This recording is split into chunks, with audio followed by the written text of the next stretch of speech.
Nah, DPR sebagai lembaga politik tentu orang-orang yang ada di dalam adalah para politisi, bukan penegak hukum.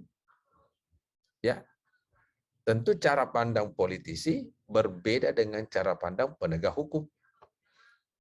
Kalau penegak hukum, orang-orangnya latar belakang hukum.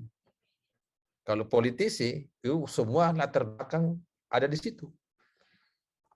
Ya, baik pengusaha, mantan jaksa, mantan hakim, advokat, perempuan, semua ada di dalam. Ya, tentu mereka tidak memiliki kemampuan khusus untuk membentuk undang-undang. Apalagi di negeri kita, sistem rekrutmen calon legislatif itu tidak tes mengenai kewenangan. Pernahkah Bapak Ibu mendengar ada calon anggota DPR tes membuat perda? Yang enggak ada. Ya, tes bagaimana cara pengawasan, tes mengenai cara penganggaran tidak ada, padahal itu kewenangannya. Tidak ada sama sekali seleksi ketat untuk menjadi anggota legislasi, meskipun dipahami kewenangannya begitu besar. Prof, izin Prof, sudah Ya. jadi co-host Prof. Bisa? Oke. Bisa Prof. Oke, sudah bisa. Ya. Jadi kita akan bahas mengenai sosiologi perundang-undangan. Nah, bicara sosiologi perundang-undangan, itu tidak hanya bicara apa yang sedang berlangsung di dalam lembaga itu, tetapi juga apa-apa kira-kira yang menjadi input, masukan dari lembaga itu di dalam memproses sebuah undang-undang. Juga bagaimana kemudian undang-undang itu diimplementasikan. Sebagai lembaga politik, tentu tidak bisa terlepas dari kepentingan-kepentingan politik. Kepentingan partai, kepentingan golongan, kepentingan kelompok. Meskipun dalam bahasa normalnya, haruslah kepentingan-kepentingan umum dikedepankan ya. Nah, nanti kita lihat prakteknya. Apakah produk perundang-undangan di Indonesia betulkah mendahulukan kepentingan umum dibanding kepentingan kelompok? Secara umum, praktek pembuatan perundang-undang Indonesia itu di dalam penyusunan naskah akademik tetap harus berpatokan pada 3 hal. Pertama, bagaimana dilihat dari aspek norma. Jadi dasar keberlakuan secara normatif. Dalam arti setiap perundang-undangan yang dibuat itu harus sesuai dengan standar norma. Prosedur-prosedur yang sudah ditetapkan. Ya. Kalau ada soal dengan soal prosedur ini, itulah kemudian yang bisa diuji secara formil di Mahkamah Konstitusi. Teman-teman sekalian, kenapa Undang-Undang Cipta Kerja dinyatakan inkonstitusional bersyarat? Karena ada prosedur formil yang diterabas, yaitu soal partisipasi. Jadi bukan isinya, tapi prosedurnya, jadi formalitasnya. Nah, ini dari perspektif norma. Yang kedua, perundang-undangan juga dilihat dari perspektif nilai, atau sering disebut dengan kajian filsafat. Penjelasannya adalah perundang-undangan yang baik itu harus sesuai dengan nilai-nilai luhur yang dianut oleh sebuah bangsa. Bagi Indonesia, tentu nilai-nilai luhur itu adalah nilai-nilai Pancasila. Karena selain nilai-nilai yang kita sudah sepakati sebagai sebuah ideologi, nah selain itu ada juga 2 ideologi besar ya yang ada di dunia, yang kita kenal dengan individualistik, liberalistik, kapitalistik. Bahkan di pasal 33 Undang-Undang Dasar mengatakan sistem ekonomi kekeluargaan yang hendak kita bangun itu tidak boleh mempraktekkan atau terlarang mempraktekkan namanya liberalisme, kapitalisme. Dilarang. Karena itu berasal dari ideologi yang sifatnya individualistik. Yang disepakati tidak sesuai dengan nilai-nilai luhur yang kita anut. Yang kedua, ada juga ideologi dalam bentuk lain, yaitu etatisme. Kalau individualistik mengedepankan hak-hak individu dibanding hak lain, maka etatisme seperti yang dipraktikkan di Korea Utara itu adalah paham yang mengedepankan kepentingan negara di atas kepentingan yang lain. Ya, Korea Utara termasuk negara miskin. 54% penduduknya miskin. Meskipun miskin, tapi dia bisa mengancam Amerika, Jepang, dan Korea Selatan dengan rudalnya. Ya, kalau kita baca 1-2 hari ini percobaan rudal Korea Utara yang membuat gelisah Korsel dan Amerika. Ini namanya meskipun miskin tapi sombong ya. Kalau kaya sombong itu masuk akal ya. Ini sudah miskin, sombong lagi. Itu fakta. Jadi negara menyatakan bikin rudal meskipun penduduk miskin. Ya mungkin kira-kira teman-temannya kalau satu rudal itu dibelikan Indomie, berapa juta bungkus Indomie ya yang bisa dimakan rakyatnya ya. Nah, tapi negara memerintahkan bikin rudal. Itu etatisme. Baik individualistik maupun etatisme itu melanggar tidak sesuai dengan nilai-nilai yang kita bangun. Pertanyaannya kemudian, apakah kedua nilai-nilai ini, baik etatisme maupun individual, ya betul kita bisa menghindar dan tidak terpengaruh dalam proses-proses perundang-undangan kita? Itu suatu pertanyaan besar dan sulit jawabannya. Ya, nanti kita lihat bagaimana praktek-praktek 4 contoh perundang-undangan yang dibuat terakhir ini. Pertama, Undang-Undang Cipta Kerja yang begitu kontroversial ya. Ini contoh undang-undang yang selalu ditengarai, terlalu liberalis, terlalu kapitalis. Padahal itu dianggap bertentangan. Ya. Kemudian revisi Undang-Undang KPK. Itu contoh undang-undang yang sangat etatis. Negara menganggap perlu mengubah untuk perbaikan, pada dalam kenyataannya sebaliknya. Karena negara yang terlalu menonjol, ya ada segelintir orang yang khawatir dengan KPK yang kuat.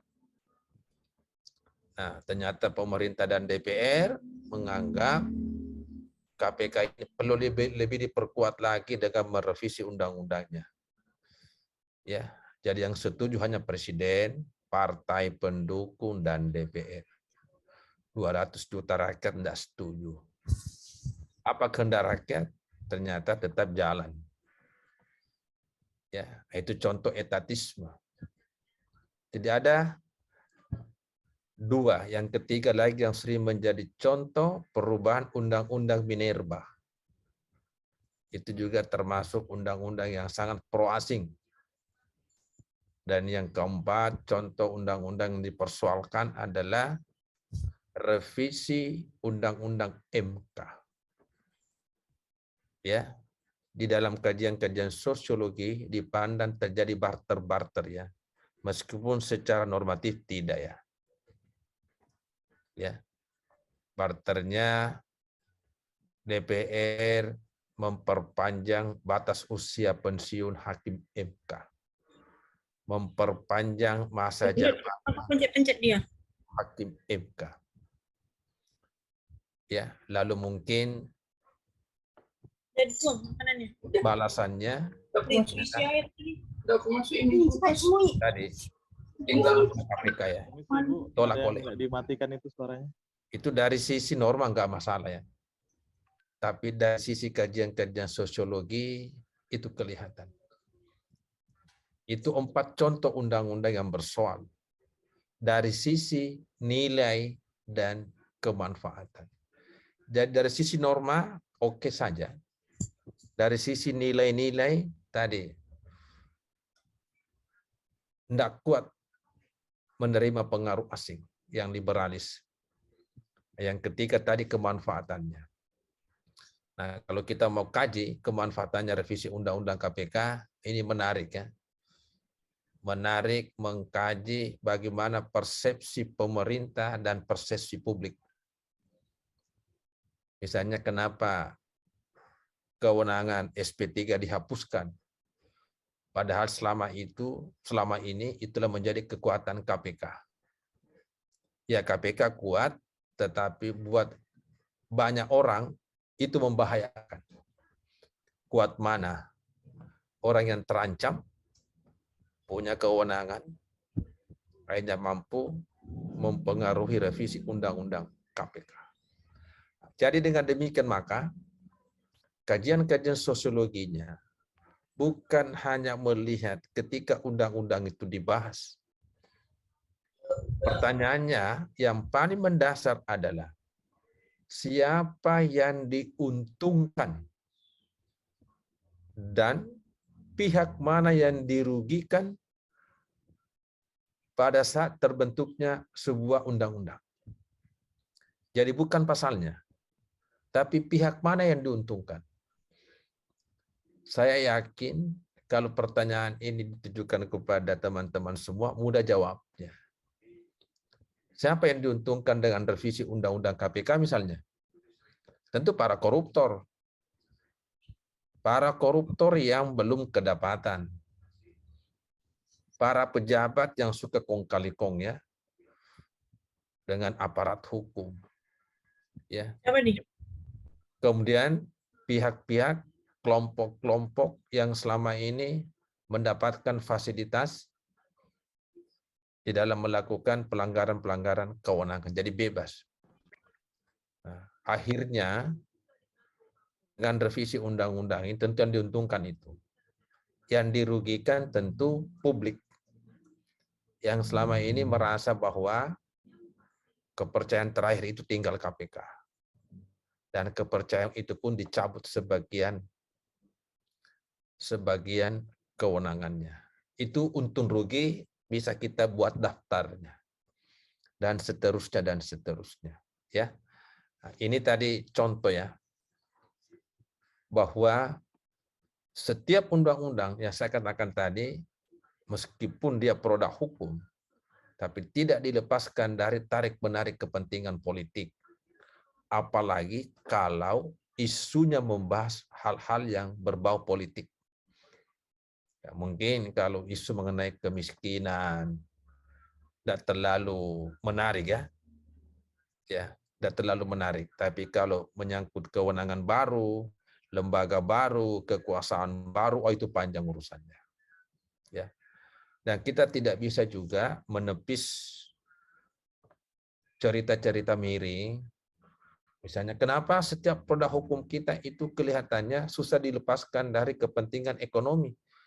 Ya, karena anggota DPR kita 60% pengusaha. Masa dia mau bicara pasal? Tentu bicara keuntungan kan? Ya, karena cara berpikirnya seperti itu, tidak bisa disalahkan juga. Ya, terjadi seperti itu. Sehingga, nah seperti contoh ini, ketika Undang-Undang Cipta Kerja dikebut ya, nah, kenapa dikebut? Nah, coba teman-teman pikirkan ya, DPR kita, kalau bikin sebuah undang-undang kan lama biasa ya, bahkan bertahun-tahun ya. KUH pidana kita saja sejak tahun 73 ya, jadi 27 tahun, tambah 21, 22, sudah 49 tahun ya. Tidak jadi-jadi. Ya, jarang kita dengar ada undang-undang yang bisa dikebut. Nah, ini luar biasanya. Undang-undang Cipta Kerja itu mau menjadi omnibus law, mau menjadi undang-undang sapu jagat, bahkan dalam kajiannya itu ada kurang lebih 80 undang-undang yang mau disinkronkan, mau diharmonisasikan.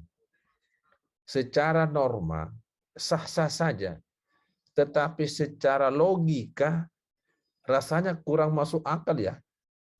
Satu undang-undang bertahun-tahun.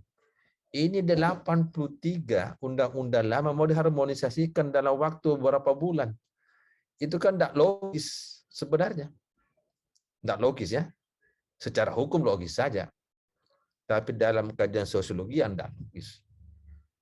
Dan terbukti betul, syukurlah MK ini masih memberi contoh yang baik bagaimana mengkaji sebuah undang-undang yang bermasalah. Karena tarik-menariknya adalah tarik-menarik kepentingan umum, kepentingan rakyat, apa itu kepentingan buruh misalnya, kepentingan lingkungan, kepentingan pengusaha kecil, ya, berhadapan dengan kepentingan-kepentingan asing, ya, yang mendompleng atas nama investasi. Nah, makanya sering kita mendengar undang-undang kita ini terlalu liberal, terlalu pro asing, tetapi kesulitan melindungi rakyatnya sendiri. Ya, contoh saja ya. Nah, kemudian ini tarik-menarik kepentingan undang-undang KPK dan Pilkada. Ya. Pernah saya sampaikan, ada sebuah contoh di negeri ini, sebuah undang-undang yang semakin jauh dari moral, meskipun itu absah, yaitu undang-undang Pilkada dan undang-undang Pileg. Apa isinya? Isinya adalah menyatakan bahwa mantan narapidana korupsi, narkoba, pelecehan seksual, itu masih boleh menjadi calon kepala daerah, calon anggota legislatif. Ya, coba bayangkan ya, apa negeri ini kurang calon pemimpin? Sehingga orang yang sudah nyata-nyata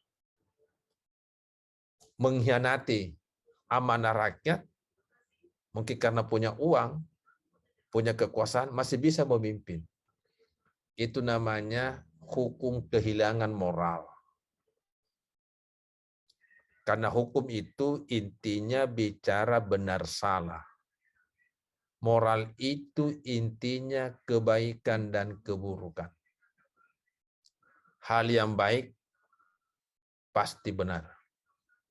Tapi belum tentu yang benar itu baik. Ya. Sehingga orang sekarang mengatakan akhir-akhir ini proses-proses hukum di negeri ini makin jauh dari moral. Ketika presiden kita mau menunda pelaksanaan pemilu, kemudian isu 3 periode, itu contoh bahwa aspek etika dan moral sudah menipis. Presiden Amerika saja yang nyata-nyata liberalis, itu mentah-mentah menolak usulan 3 periode. Presidennya yang tidak mau. Tidak bisa digoreng-goreng ya. Dengan alasan misalnya kan bisa diubah konstitusi kita dari 2 menjadi 3. Itu namanya bangsa ini kehilangan etika. Makanya ya di dalam agama dikatakan 3 pondasi agama. Akidah, syariah, dan akhlak. Akhlak itu etika moral. Dan ini yang menipis di negeri ini. Makanya ya undang-undang yang tadi pilkada yang membolehkan mantan-mantan itu terpilih kembali, secara yuridis tidak soal. Yang bersoal hanya nilai, moralitas. Pemimpin itu teladan. Ya, apakah teladan kalau mantan pencuri, perampok, uang negara mau dipilih lagi? Di mana keteladanan? Ya, karena uang yang bicara, maka semua itu bisa saja tidak lagi menjadi sandaran utama. Selalu terjadi tarik-menarik kepentingan, ya, antara moralitas dengan yuridis. Ya. Ini ada contoh ya. Ini dalam faktanya, ya. Undang-undang kita itu makin pro asing ya. Saya beri contoh tadi ya. Undang-undang Cipta Kerja itu contoh terbaik bagaimana kita terlalu memberi karpet merah terhadap atas nama investasi ya. Hanya menimbulkan soal kepada sumber daya alam kita, kepada lingkungan kita. Ya. Ini kelihatannya kita sudah mulai menjauh dari pasal 33 yang tidak menginginkan pasar bebas, yang tidak menginginkan liberalisme. Tetapi sebenarnya itu yang dipraktekkan di negeri ini. Buktinya, bisakah kita menyebut ada contoh koperasi yang sukses di Indonesia? Ada teman yang bisa menyebut satu saja, dosa banyak-banyak ya. Ada contoh koperasi yang hebat di Indonesia. Ya. Dosa banyak-banyak. Ya. Bagaimana dengan pasal 33 itu? Yang saya katakan tadi, semakin meneguhkan pasar bebas, menjauh dari ekonomi kerakyatan. Ya. Syukur-syukur misalnya di tengah dominasi pasar modern ya, kita tidak anti pasar modern ya. Ada Alfamart, ada Indomart, ada Circle K misalnya. Ya mungkin buat ibu-ibu kita lebih senang belanja di situ ya, daripada belanja masuk di toko tidak jelas siapa yang layani ya, kantongannya saja hitam melulu ya. Kalau di pasar modern kan tawar menawar ya, enak suasananya, terang benderang buat bupati. Kalau di daerahnya banyak toko modern, kan maju juga daerahnya. Ini bersoal bagaimana melindungi pedagang kecil. Ya, banyak daerah setelah masuk pasar modern, daerah itu makin meningkat kemiskinan, pengangguran. Karena kita memberi kesempatan kepada pasar modern itu sah-sah saja, tetapi kita gagal melindungi pedagang-pedagang kecil. Ya, nah ini perlu strategi agar tetap masuk pasar modern, tetapi bagaimana memberi tempat kepada pedagang-pedagang kecil. Kemudian undang-undang makin transaksional. Ya, saya kira ini kan menjelang pemilu ya, undang-undang pemilu kada ya. Ya. Mestinya kan rakyat yang akan menentukan ya. Tapi kelihatannya rakyat itu kembali akan jadi penonton ya. Akan diingat menjelang pemungutan suara saja. Sesudah itu ditinggal ya. Ya. Kemudian undang-undang menjauh dari etika dan moral. Tadi sudah disebut ya. Undang-undang pilkada, undang-undang pileg itu contoh terbaik bahwa undang-undang semakin jauh dari etika. Nah, teman-teman sekalian, kalau misalnya teman-teman berminat mau mengkaji ini sebagai sebuah judul tesis misalnya, tentu penelitiannya penelitian hukum empirik.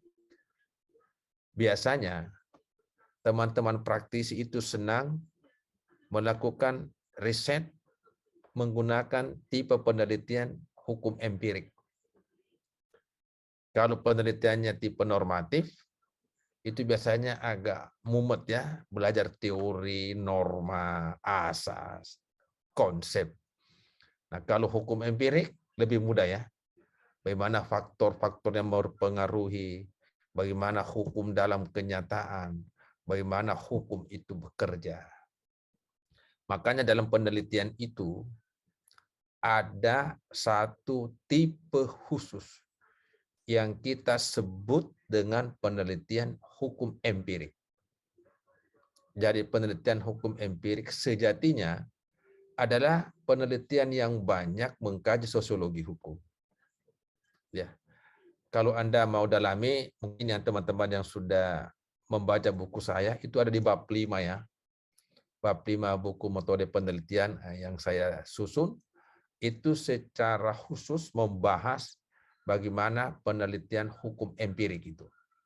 Karena ini yang banyak digemari, diminati oleh kawan-kawan dari praktisi ya. Kalau kawan-kawan akademisi, biasanya yang dia kaji itu penelitian normatif. Ya, karena lebih mudah ya.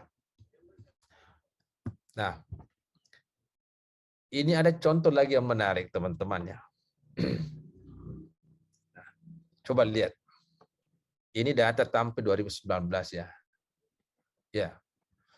Kita tahu tiap tahun DPR itu selalu membuat target rencana berapa undang-undang yang dia mau buat. Karena terkait dengan anggaran ya.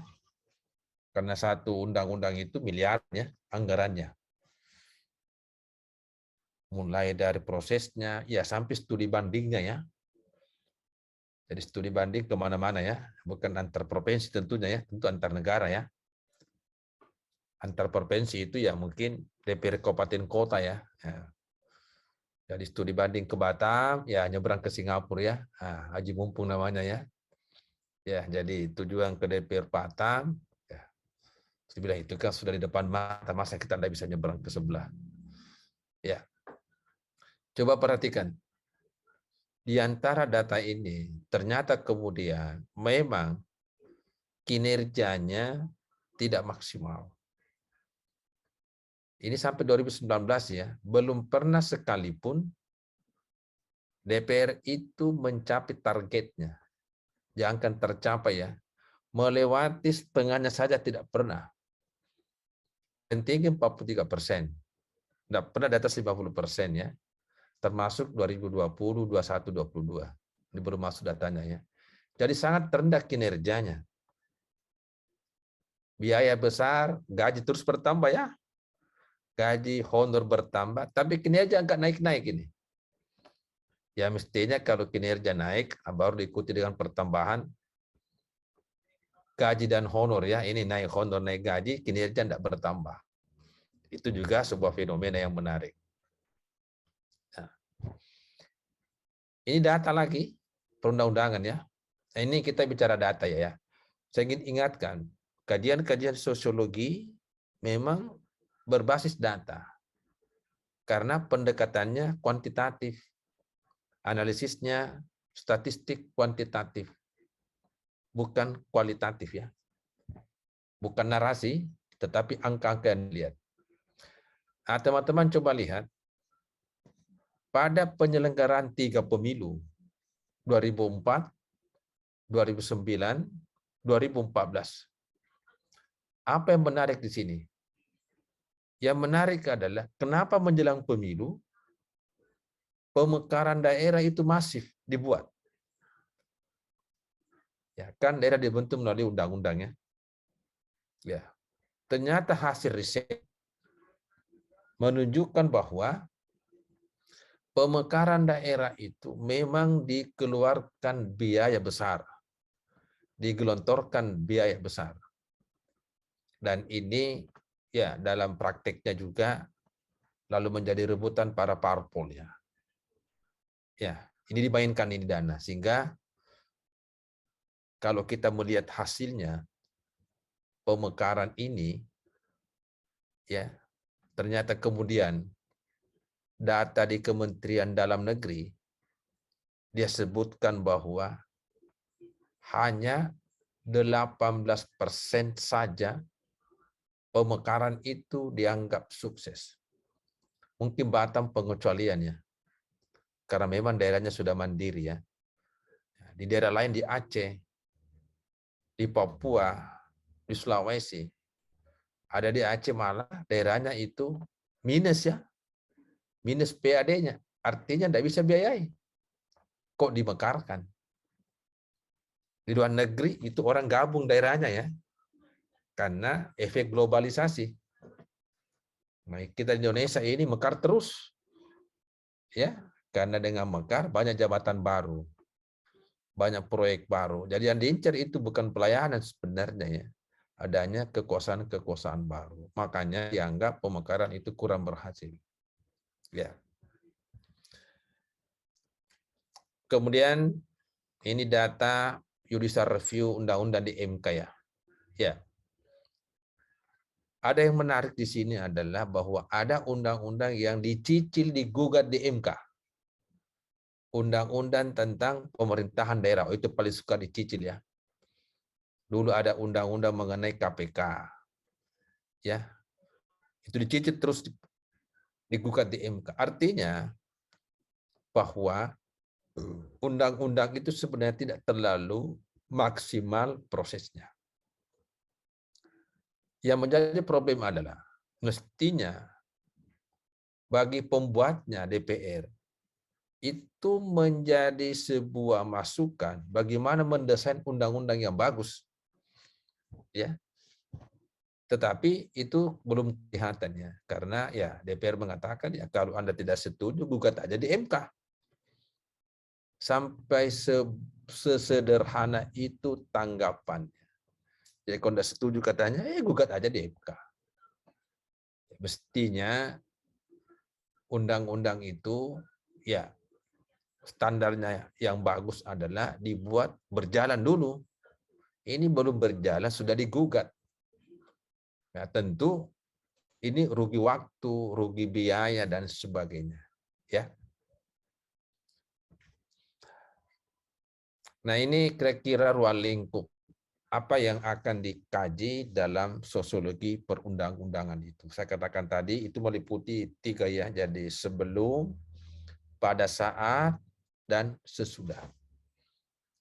Mungkin sebelum diproses kan ada naskah akademik ya. Ada naskah akademik, ini naskah akademik tentu kajian-kajian ilmiah yang melihat dari sisi kepentingan hukumnya, kepentingan masyarakatnya, kepentingan nilai-nilai ideologinya, itu biasanya semua ideal. Biasanya semua pada tataran ideal, pada naskah akademik. Karena yang bikin itu bukan DPR. Ya bikin biasa itu kampus juga biasa dilibatkan. Kampus, LSM, stakeholder. Jadi mereka tentu menyajikan kehendak-kehendak yang ideal. Tetapi setelah berproses, di situ terjadi tarik-menarik kepentingan. Sering dalam bahasa politik dan bahasa kita baca ada oligarki. Oligarki itu biasanya kita kerucutkan ke partai pendukung ya, pendukung pemerintahan. Ada partai oposisi. Ya. Nah, partai oposisi ya sekian partai.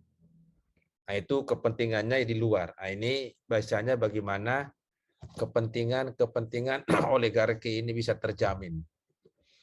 Dan itu selalu ditunjukkan pada setiap perundang-undangan ya. Bagaimana mengakomodasi kepentingan-kepentingan kelompok ini agar tidak terganggu. Nah, biasanya kepada voting, tentu yang selalu menyatakan menolak adalah pihak oposisi. Ya meskipun kalau kita kaji sebenarnya yang minoritas ini, yang oposan ini sebenarnya pendapatnya bagus-bagus ya. Tapi karena ada kepentingan kelompok, meskipun kepentingan kelompok itu selalu mengatasnamakan rakyat, tapi rakyat juga tidak setuju sebenarnya.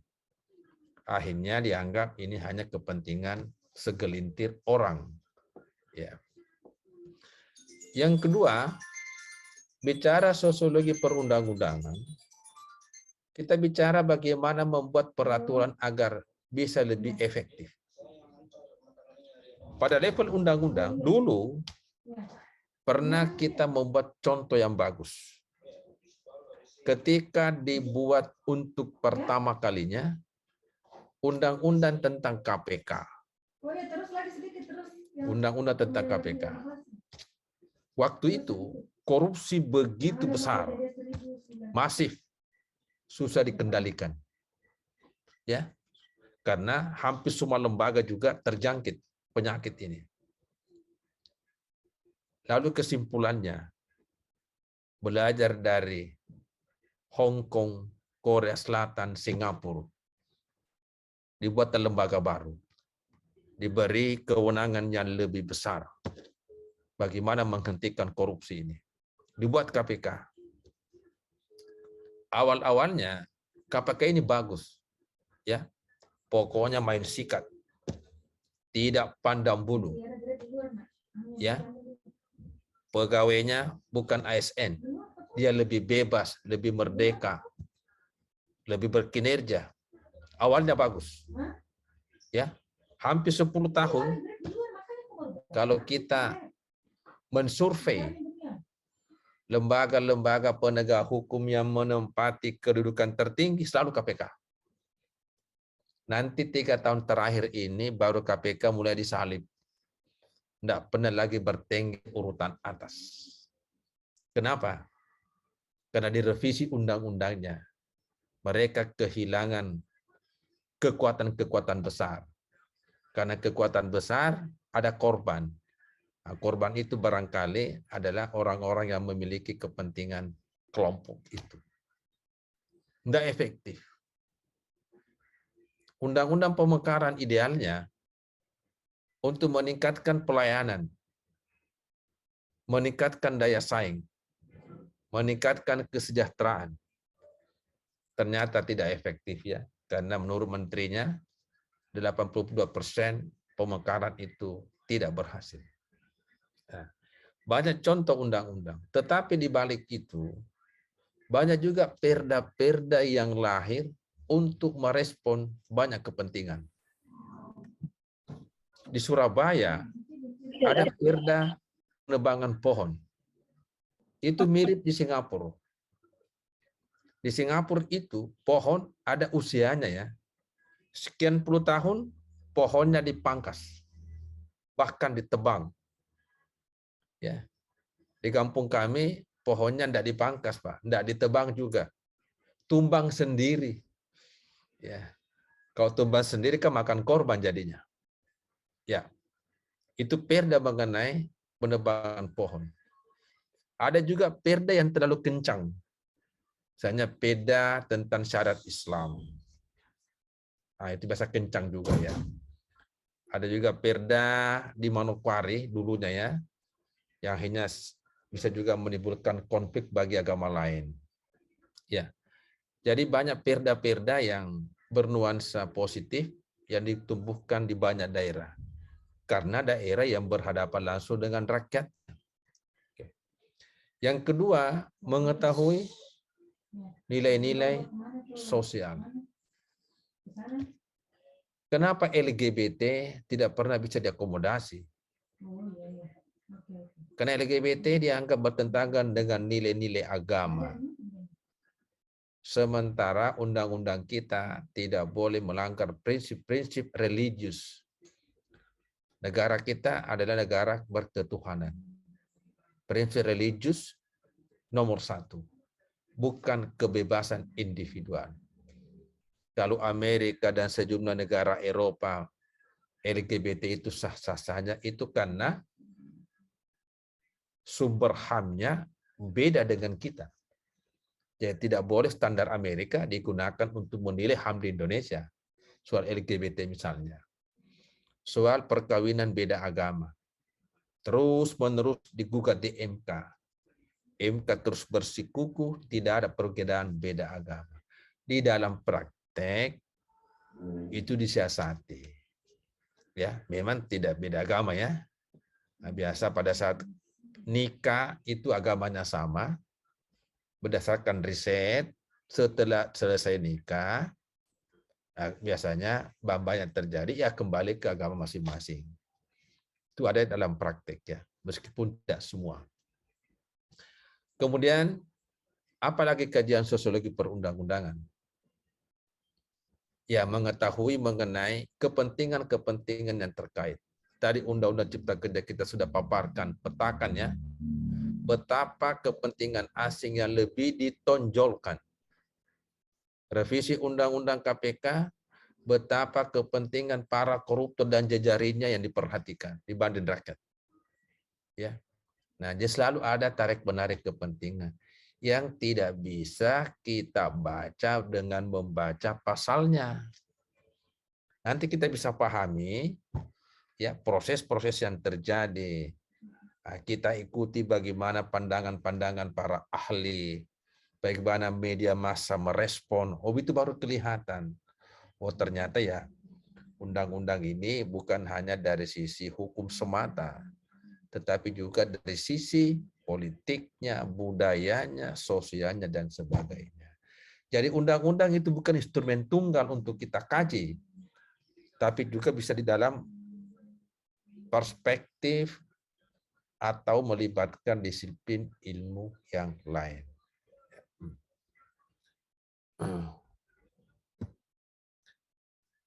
Sampai di sini ada yang mau merespon, memberikan tanggapan, silakan ya. Ya. Supaya kita bisa diskusi sedikit ya. Ini kan menarik kalau soal undang-undangnya. Ya, silakan kalau ada.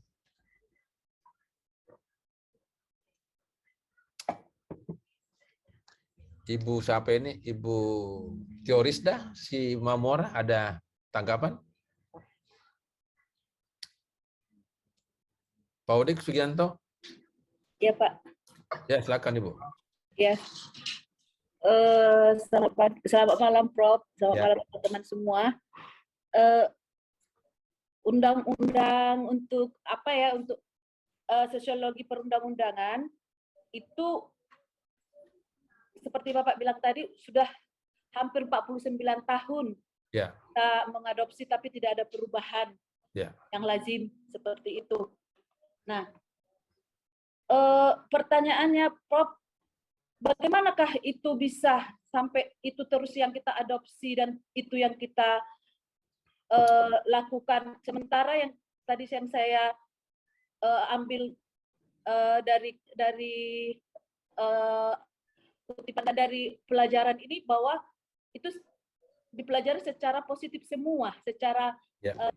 tapi sosiologi perundang-undangnya itu produk hukumnya jelek sekali gitu kan Prof. Ya. Jadi bertentangan dengan yang saya dapat dari Prof ini dengan pelajaran yang seperti yang saya dapatin ini, tapi bertentangan dengan implementasinya gitu. Nah, yang saya mau tanyakan Prof, sampai kapan produk hukumnya seperti ini gitu? Yang saya mau pertanyaan, sampai kapan terjadi? Apalagi yang namanya sosiologi, bahwa kita adalah makhluk sosiologi. Ya. Selalu berhubungan dengan orang banyak gitu. Tetapi ya dari sosiologi kita itulah mencakup bahwa kita siapa diri kita sendiri gitu kan Prof. Nah, Baik. Perlakuan kita. Jadi harus bagaimana, sampai kapan gitu ya Prof, sementara sudah mau 50 tahun, hampir 49 tadi kata Prof ya. Jadi kalau kita bikin dari diri kita sendiri sudah kita lakukan dengan diri kita sendiri, tapi tidak terlaksana seperti itu. Baik, baik. Prof. Baik, Ibu Teorisda, pendapat paling ekstrem mengatakan begini. Sebenarnya kita sudah merdeka sejak tahun 65, tetapi mungkin kita tidak menolak kalau ada yang mengatakan hukum kita belum merdeka. Kalau kita lihat KUHP, KUH Perdata, KUH Dagang, dan beberapa aturan-aturan kolonial yang masih berlaku. Itu ekstrim Bu ya, yang ekstrim. Yang mungkin di negaranya sudah tidak berlaku lagi. Ini hebatnya Indonesia, jadi yang punya aja tidak perlakukan ya, kita masih berlakukan ya. Ya, itu contoh ya.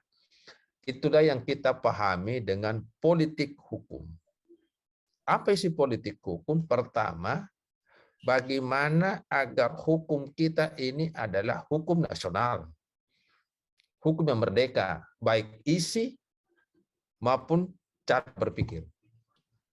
Ya. Jadi landasannya harus landasan nilai-nilai Pancasila, bukan nilai-nilai liberal. Yang ada masih sebagian undang-undang kita itu termasuk. Yang saya tadi masuk Bu, 49 tahun itu KUH pidana. Kami tarik menarik Bu ya. Iya. Dijanji tahun lalu, oh sudah akan diketuk palu, lewat lagi tahunnya Bu ya. Ini bulan Juni dijanji lagi. Ya untungnya masyarakat kita ini juga kau dijanji tidak terlalu banyak protes ya, jadi terima-terima saja ya. Padahal secara filosofi, secara nilai, mestinya kita harus punya tekad untuk punya aturan yang kita bikin sendiri. Terlepas dari isinya hanya mungkin sedikit ditambah, diubah, diganti. Tapi kan casingnya itu adalah buatan sendiri. Itu politik hukumnya.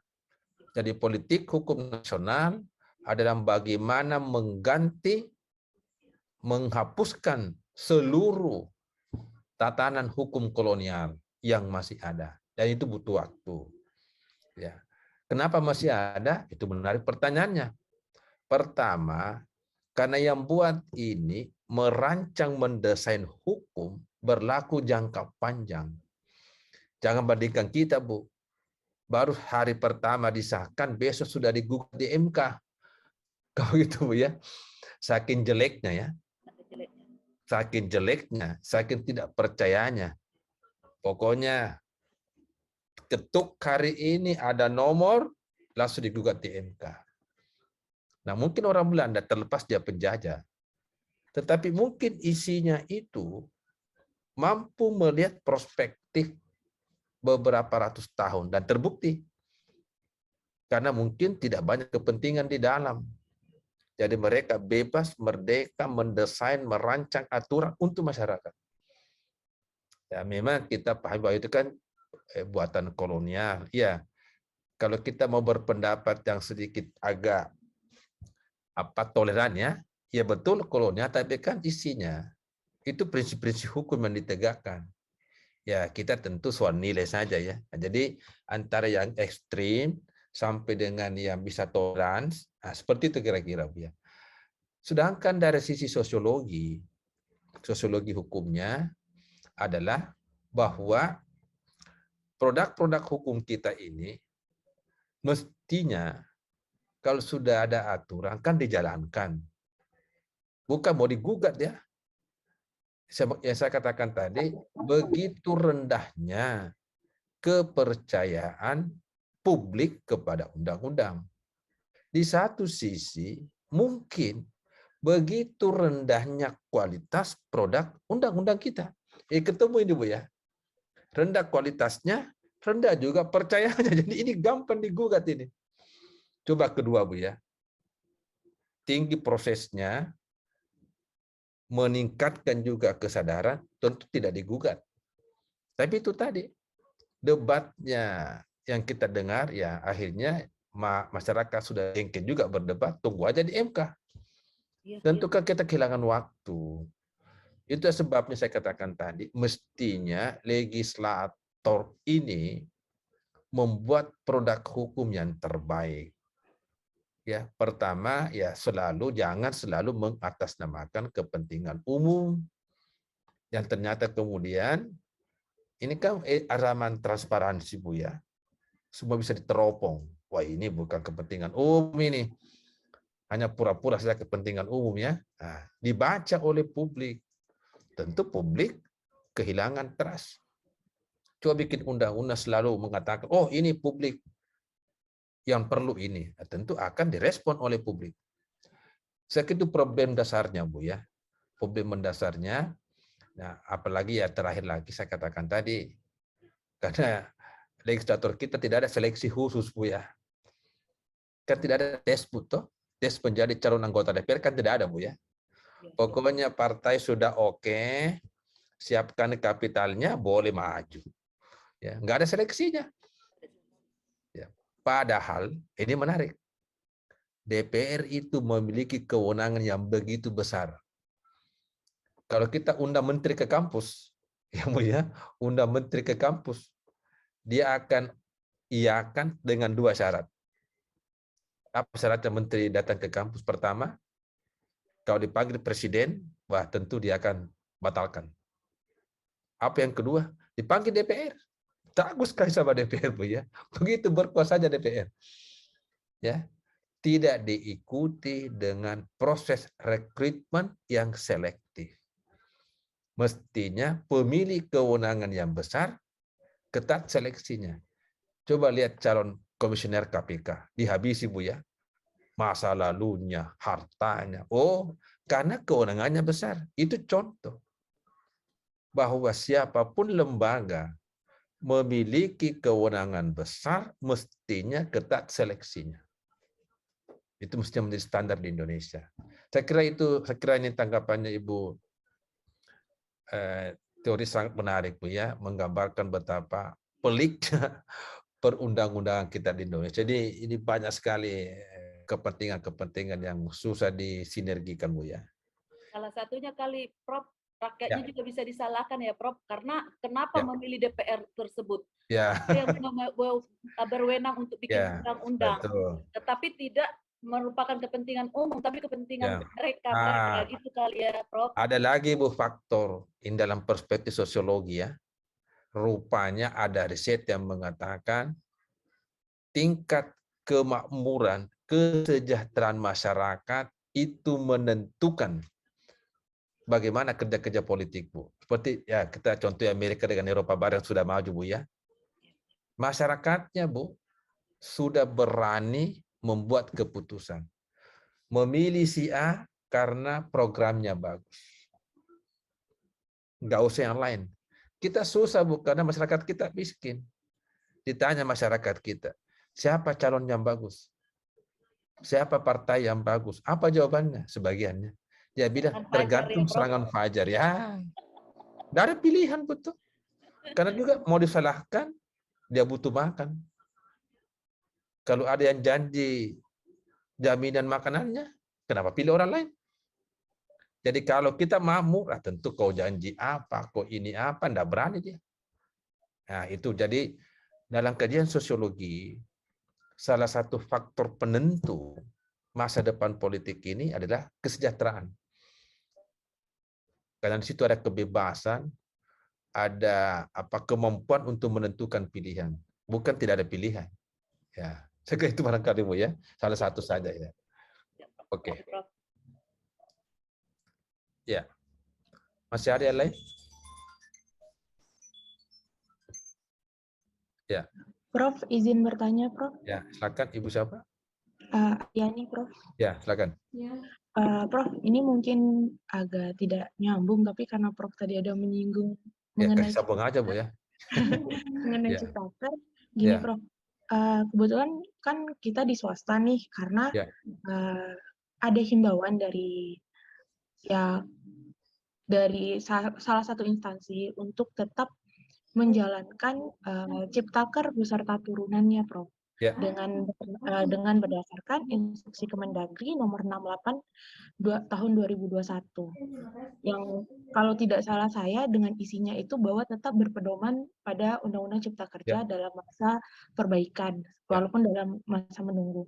Ya. Nah, Prof, kita sebagai pihak swasta maupun mungkin kita rakyat posisinya atau pengusaha itu tuh jadinya kita tuh harus mengikuti mana sih, Prof? Ya. Dengan adanya putusan MK dan kemudian mereka berlandaskan ini loh udah ada instruksi dari Kemendagri seperti itu, Prof. Oke. Saya kira Ibu Aryani sudah betul ya sikap lembaganya maksud saya sudah betul. Sudah betul juga sikap sebagai orang yang taat hukum. Kan MK memutuskan inkonstitusional bersyarat. Artinya pemerintah DPR memperbaiki dalam jangka 2 tahun. Ya, yang diperbaiki ini pertama mengenai prosedur pelibatan sebagai wujud pemerintahan yang baik, partisipasi, transparansi, akuntabilitas, keadilan. Itu kan tidak nampak ya. Ya, kami saja begini, Bu ya. Bisa saja misalnya itu aturannya bagus, kan yang rancang ahli hukumnya, tapi tidak libatkan masyarakat, hanya masyarakat protes. Mungkin yang dia protes bukan isinya, tapi proses keterlibatannya. Mungkin isinya bagus.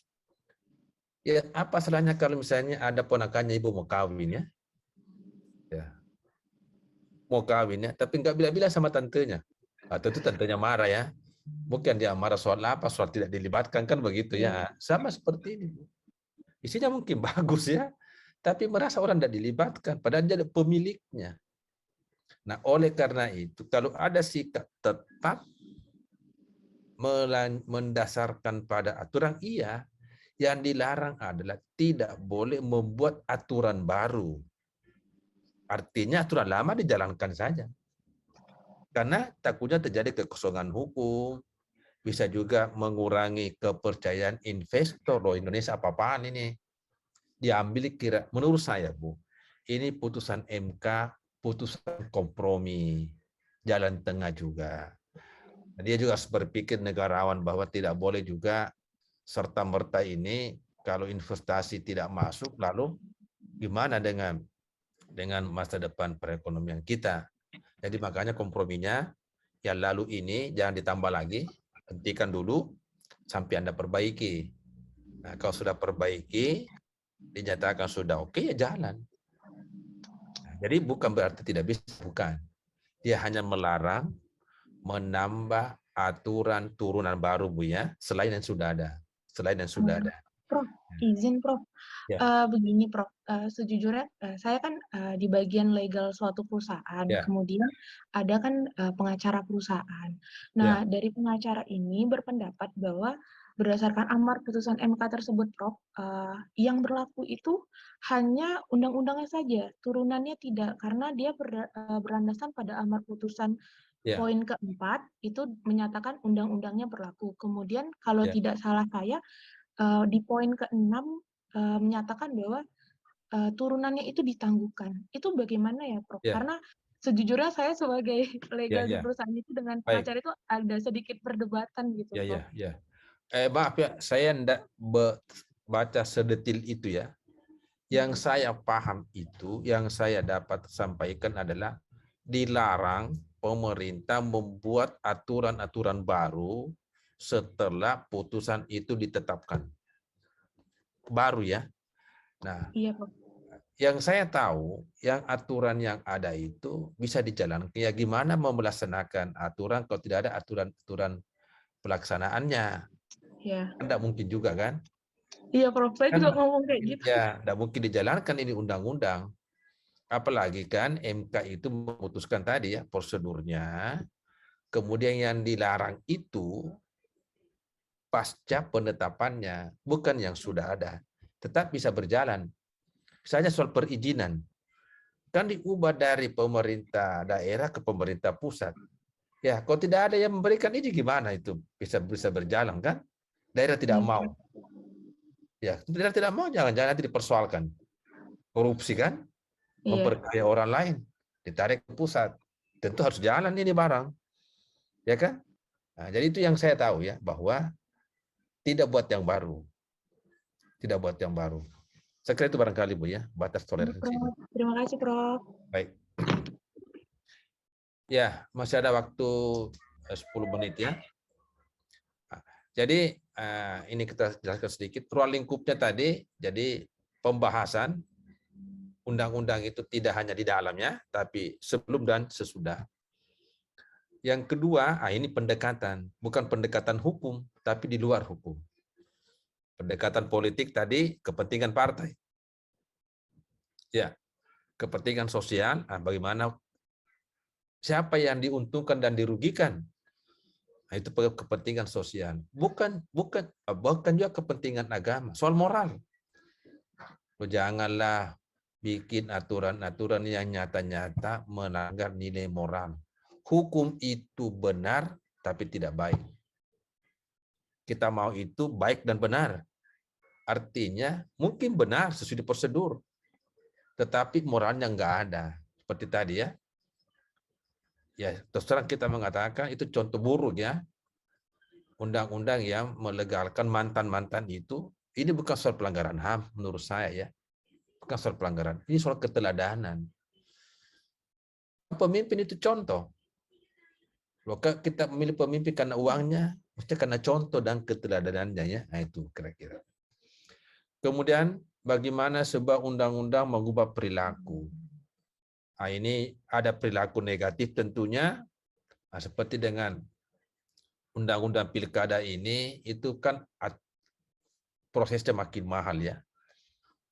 Bahkan lebih mahal dari negara-negara kaya. Jadi itu negatif ya. Yang positifnya tentu lebih bebas ya, lebih terbuka. Ya. Kalau kita lihat Aceh, lihat Papua, dengan undang-undangnya dia bisa lebih mandiri dan sebagainya. Nah, di dalam mengkaji nanti tentu untuk program S2 bahwa setiap problem sosial itu landasannya harus teori. Harus teori. Ya. 2 hari lalu kebetulan diundang mengajar di mahasiswa doktor Pajajaran ya. Nah, kebetulan saya panel dengan Prof. Adolf Wala Adolf ya. Dia katakan begini, di Unpad ini seluruh kajian-kajian, terutama kajian-kajian sosiologi hukum, itu wajib menyertakan pandangan-pandangan Mohtar Kusumaatmaja. Yang dalam bukunya kita kenal dengan teori hukum dan pembangunan. Ya. Jadi di Indonesia ini untuk membahas kajian-kajian sosiologi ada beberapa teori-teori yang cukup familiar. Ya, antara lain teorinya Mohtar Kusumaatmaja, ada teorinya teorinya Satipto yang kita kenal dengan hukum progresif, kemudian yang ketiga teorinya Surjono Sukanto tentang efektivitas hukum. Ini biasanya untuk Indonesia, teori ini yang hampir selalu dirujuk oleh mahasiswa. Nah, kalau yang di luar itu biasanya kan ada Roscoe, ya, sebagai peletak dasar dari kajian-kajian sosiologi, ada Sedman, ya, nah, sejumlah ahli-ahli lain. Jadi ada memang teori-teori klasik, teori-teori utama dalam kajian-kajian tentang sosiologi, ya, apakah itu perundang-undangan maupun di peradilan. Nah, kalau peradilan ada yang lebih spesifik seperti pandangan dari bagaimana Benjamin Cardoso, Oliver Wendell Holmes, ini pakar yang berlatar belakang hakim agung. Jadi cara berpikirnya agak sedikit merujuk kepada proses-proses di peradilan. Ya, itu untuk kepentingan teori ya. Jadi karena di S2 itu setiap problem jangan lihat norma saja, tetapi teori. Harus kita canangkan bahwa bukan teori bukan tesis namanya kalau tidak ada teorinya. Jadi kalau Bapak Ibu nanti bikin tesis, undang-undang semua, maaf saja. Itu sama dengan skripsi yang ditambah halaman, ditambah sedikit kata pengantar, menjadilah tesis. Ya, mungkin Pak Odik dulu waktu S1 tidak ada istri. Waktu bikin tesis ada istrinya, bikin kata pengantar terhadap istri, ipar, mertua. Kalau tidak hati-hati. Itu Pak Odik ya. Jadi jangan sampai kata pengantarnya lebih panjang atau halamannya yang lebih tebal, tapi isinya sama saja. Jadi kata kuncinya bukan tesis kalau tidak jelas dan tidak kuat teorinya. Mungkin Ibu Bapak sudah belajar teori hukum. Paling tidak ada 3 fungsi teori. Teori itu diuji. Jadi teori diuji, bukan undang-undang yang diuji. Teori yang diuji. Yang kedua, di dalam menganalisis masalah, teori yang dijadikan pisau analisis. Yang ketiga, teori itu sebagai temuan. Ujungnya itu teori, apakah memperbaiki teorinya, menggugurkan, kalau menggugurkan terlalu kencangnya, ya paling melengkapi atau mengurangi ya teori-teorinya, bahwa teori ini tidak cukup, teori ini sudah ketinggalan, dan sebagainya. Itu di dalam menyusun tesis.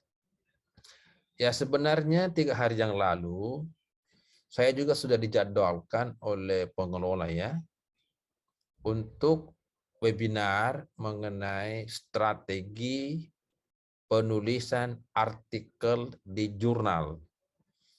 Karena seluruh mahasiswa pasca hukum di Indonesia itu wajib menyiapkan artikel untuk dimuat di jurnal sebagai syarat ujian.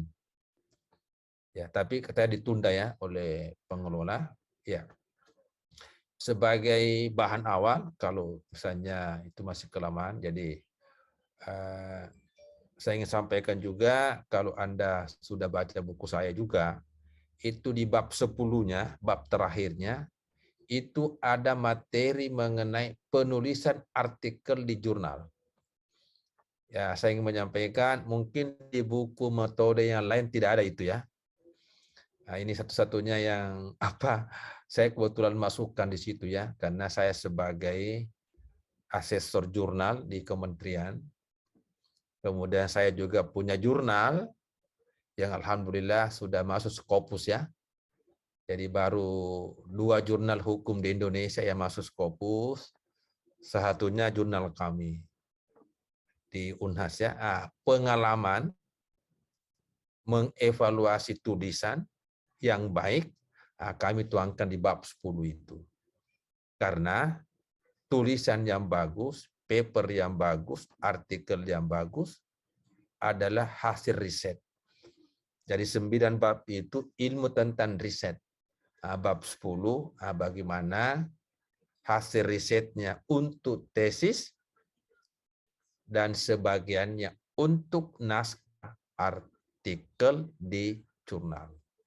Ya, itu ya. Jadi jangan sampai buku itu utuh plastiknya ya, tidak dibuka-buka ya. Jadi di bab terakhir itu tentang penulisan ya. Jadi ya saya ingin katakan tidak ada buku metode yang lain yang memasukkan materi itu ya. Ini kebetulan saja ya, saya sebagai pengajar metode, asesor di jurnal, dan pengelola jurnal ya. Nah, jadi kami paham mulai dari standar judul, abstrak, sampai standar kesimpulan, karena beda kesimpulan tesis dengan kesimpulan artikel misalnya. Agak beda ya. Tetapi kalau tesisnya bagus, basis tulisannya juga akan bisa lebih bagus. Itu kira-kira sebagai penjelasan kalau Anda sudah membaca buku saya ya mengenai penelitian hukum dan praktek penulisan artikel. Ya. Ini saya tidak wajibkan karena saya bukan pengajar metode ya, tapi saya rekomendasikan saja supaya Anda bisa mempelajari dengan baik, dan strukturnya itu saya sesuaikan dengan keperluan tes dan disertasi ya. Tidak ada pendahuluan, apa isi pendahuluan, ada pembahasan, apa isi pembahasan. Bagaimana membuat novelty yang bagus, bagaimana merancang novelty yang bagus, ada semua di dalamnya. Jadi sedikit agak praktis ya, dibanding buku yang lain yang agak sedikit teoretik ya, akan agak praktis. Bahkan ada contoh bagaimana membuat rumusan masalah di tesis agar tidak sama dengan skripsi ya. Karena sering itu sama Bu ya. Tesis, skripsi semua sama, yaitu membuat pertanyaan. Belum tentu merumuskan masalah. Nah, bagaimana membuat rumusan masalah di tesis, misalnya harus kelihatan teori yang digunakan. Bukan sekedar membuat pertanyaan.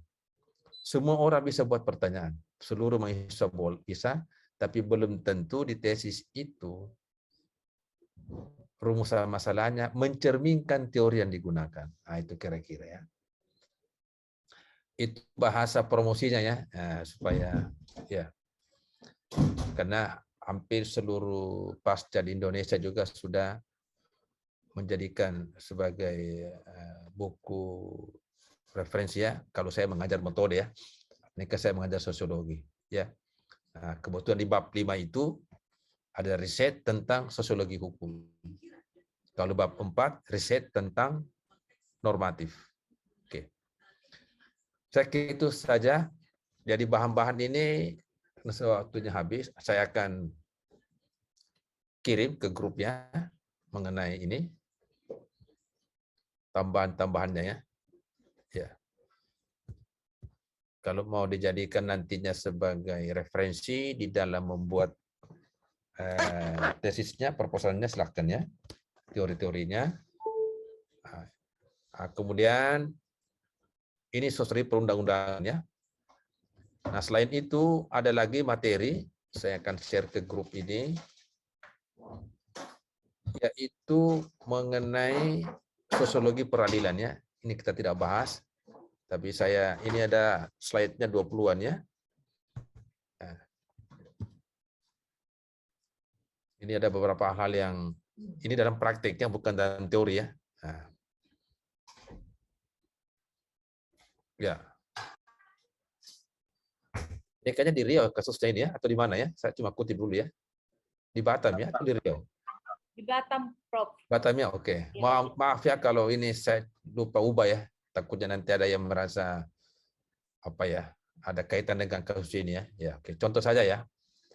Apa yang ingin saya contohkan di dalam kajian sosiologi peradilan ya. Salah satu faktor yang bisa diteliti adalah faktor Artijo. Jadi faktor Artijo itu bisa menjadi bahan riset. Ya, kenapa menjadi faktor Artijo? Itu keadaan sosiologi ya. Ya. Karena tidak pernah sekalipun Artijo menghukum lebih ringan ataukah sama, apalagi membebaskan. Kasus korupsi selalu naik. Selalu naik. Lalu apa implikasinya yang kelihatan? Waktu Artijo jadi hakim agung, tidak ada terdakwa yang berani kasasi. Untuk apa kasasi katanya? Kok mau ditambah? Dulu ada wali kota di kampung kami, Bapak Ibu ya, wali kota Makassar ya. Mau tes katanya ya. Jangan sampai katanya Artijonya hilaf ya. Dia tes, apa yang terjadi? Ditambah juga. Nyesel dia. Ngapain saya ini sudah bayar mahal, nambah lagi ketegangan, ditambah lagi hukumannya. Nggak ada yang berani. Tapi kenapa sampai di sana? Yang kasasi ke jaksa. Setelah beliau pensiun, bahkan sudah meninggal, apa yang terjadi? Rata-rata yang sudah divonis mengajukan PK, peninjauan kembali. Ini kan ya, kalau dari segi sosiologi mestinya kan MA ini mempertahankan vonisnya, ya kan? Supaya jangan terjadi ketidakpastian. Kan lucu juga, lembaga yang sama, kok dua putusan yang berbeda. Ya secara hukum sih boleh. Tapi secara sosiologi, masyarakat awam mengatakan, loh, kok satu lembaga putusannya beda? Nah, ini menunjukkan bahwa ada faktor Artijo di situ. Menurut saya, ini terkesan seolah-olah faktor Artijo, faktor individual. Tidak dibahasakan sebagai lembaga. Tidak dibahasakan sebagai jurisprudensi bagi MA. Jadi orang dengan mudahnya mengajukan PK. Itu sih haknya. Ya. Ya. Kalau mau diteliti misalnya, di riset, kenapa tim kasasi beda dengan tim PK? Tentu kalau sama, ya mana mungkin dibuat putusan yang berbeda. Tapi secara kelembagaan tetap bisa beda. Ya, itu juga menarik untuk dikaji. Nah, yang saya ingin katakan tadi, di peradilan Indonesia, lalu faktor Artijo ini lalu menarik. Karena ada kan data, ada statistik yang bisa dipelajari. Ya, artinya begini, itu namanya hakim berpedoman kepada pasal 24 yang mengatakan bahwa hakim itu penegak hukum dan keadilan. Ketika Artijo ditanya, apa yang Anda pahami dengan menegakkan hukum dan keadilan? Artijo bilang, menegakkan hukum saya pakai norma. Tetapi menegakkan keadilan belum tentu ada di norma. Saya bisa tinggalkan norma, saya bisa bikin norma baru. Tetapi hakim yang melakukan terobosan seperti ini, ya, dikatakan di situ penegak hukum dan keadilan wajib menggali, mengikuti, memahami nilai hukum dalam masyarakat. Artijo bilang, loh, kita kan lagi berperang melawan korupsi. Mana perangnya? Mana perangnya hakim? Perangnya perang. Cabut pistolnya. Ya kalau perang itu kan tidak normal. Tuntut 8, vonis 16. Namanya perang katanya menurut Artijo. Jadi perang itu dibahasakan kehendak kuat untuk melawan. Bukan yang ada di norma. Nah, itu pandangannya dia. Yang begitu progresif ya. Nah, jadi dia melakukan terobosan sehingga dia katakan hukum ada di norma, tapi keadilan belum tentu ada di norma. Makanya dia cari. Ketika dia cari sampai pada kesimpulan, untuk menimbulkan efek jerah, jangan diputus sama tapi naikkan. Kalau kita baca wawancaranya Angelina Sonda ya, kan menarik ya. 4,5 tahun menjadi 12 tahun. Coba itu hampir 3 kali lipat ya. Dikira mungkin Artijo itu 3 kali lipat sama dengan 3 jamnya. Ya. Tapi itu ya kehendak kuatnya. Ya.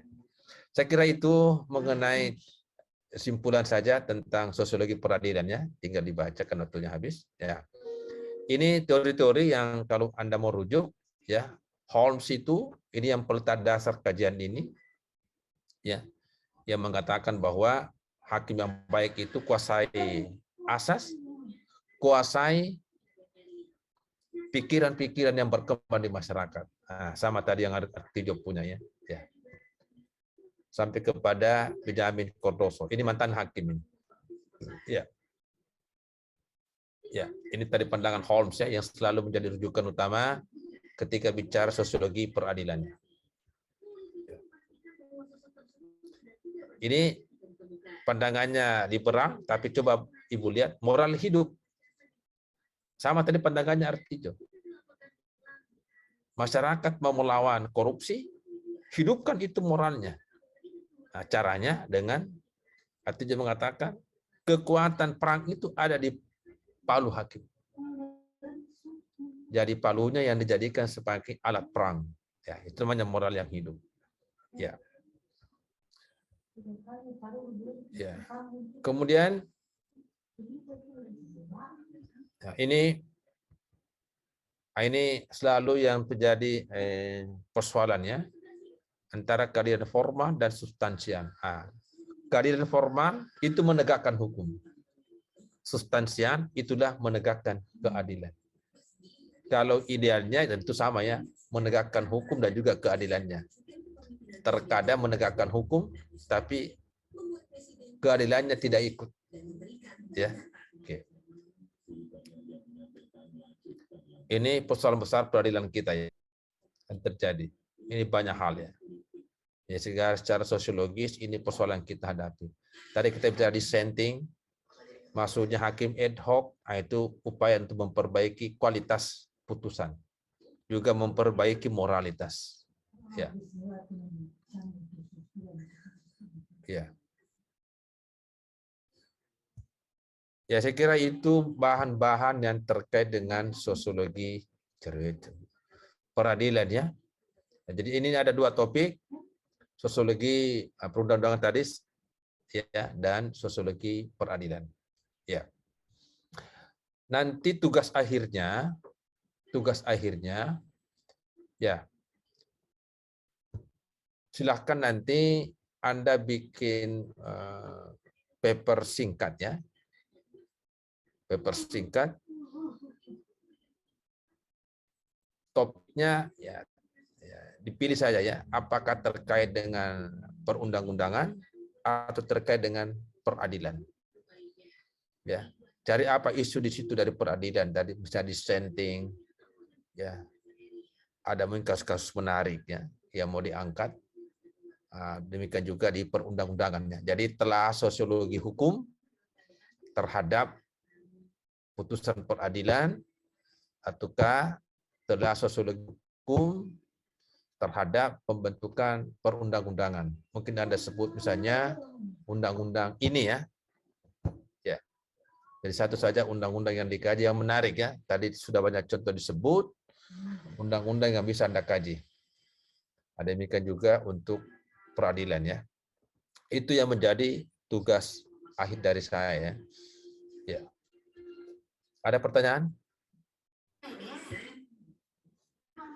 Ya. Tugasnya nanti dikumpul pada jadwal ujian ya. Jadwal ujian akhirnya. Ya. Nanti selengkapnya kalau masih ada hal-hal bisa Anda didiskusikan di grup WA ya. Itu Anda sampaikan di situ ya. Kalau ada hal-hal yang masih dianggap belum jelas. Ya. Saya kira sudah cukup. Terima kasih atas segala perhatiannya. Ya. Mudah-mudahan kuliah-kuliah sosiologi hukum ini bisa menarik, menambah wawasan dalam proses-proses hukum kita ke depan. Ya. Terima kasih banyak. Selamat malam. Assalamualaikum warahmatullahi wabarakatuh. Terima kasih, Prof. Terima kasih, Prof. Terima kasih, Prof. Terima kasih, Prof. Makasih, Prof. Ya, sama-sama.